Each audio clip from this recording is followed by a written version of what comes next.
મહેમાનશ્રીઓ ત્યાં ઉદ્ઘાટન માટે જ્યારે ત્યાં ઉપસ્થિત થઈ રહ્યા છે ત્યારે અહીંયા બેઠેલ મહેમાનશ્રીઓ માટે આપણે આદિવાસી નૃત્ય માણીશું। એવું કહેવાય છે કે શબ્દ એક શોધું ત્યાં સંહિતા નીકળે, લે ખોદું કુવોન ત્યાં સરિતા નીકળે, કે નોખી તાસીર છે આ ધરતીની દોસ્તો કે જ્યાં મહાભારત વાવન ગીતા નીકળે। આદિવાસી નૃત્ય આપણે અહીંયા અત્યારે માણવાનું છે। અરે વાહ, રાઠવા નૃત્ય સૌથી પહેલું આપણી સમક્ષ રજૂ થાય છે। આ રજૂ કરવા માટે રાઠવા ગ્રુપ, રંગુભાઈ પાર્ટી, કવાંટ તાલુકો ત્યાંના વતની એ અહીંયા આવી અને આપણી સમક્ષ સરસ મજાનું એક આપણી લોક સંસ્કૃતિને જાગૃત કરવા માટેનું નૃત્ય એ આપણી સમક્ષ લઈને આવી રહ્યા છે। રંગુભાઈ પાર્ટી માટે પહેલા જોરદાર એકવાર તાળીઓ પાડી દઈશું આપણે મિત્રો।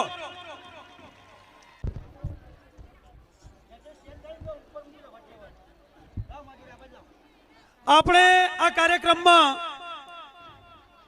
એવું કહેવાય છે કે આપણે મોજમાં રહેવાનું છે।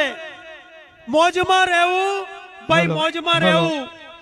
જો ઘરમાં ન ફાવે તો લોજમાં રહેવું, જો પડે ગરમી તો હોજમાં રહેવું, તલવાર ભલે બૂઠી પણ તોય હંમેશા ફોજમાં રહેવું, ધંધો મળે કે ના મળે તો કહેવાય ખોજમાં રહેવું, કાયમી નોકરી ના મળે તો રોજમાં રહેવું, પણ જ્યાં રહેવું ત્યાં બાપલા મોજમાં રહેવું।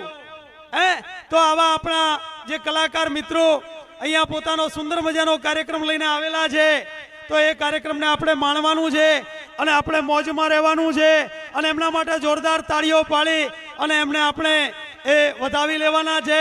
તો આજના દિવસે આપણા મહેમાનશ્રીઓ એ આપણી વચ્ચે પધારેલા છે અને એ મહેમાનશ્રીઓ જે કવાંટ ગ્રુપ એમાંથી અહીંયા આવેલા છે, તો આપણી સમક્ષ સુંદર મજાનો એક સરસ રાઠવા નૃત્ય એ રજૂ કરશે। તો આપણે માણીએ છીએ રાઠવા નૃત્ય।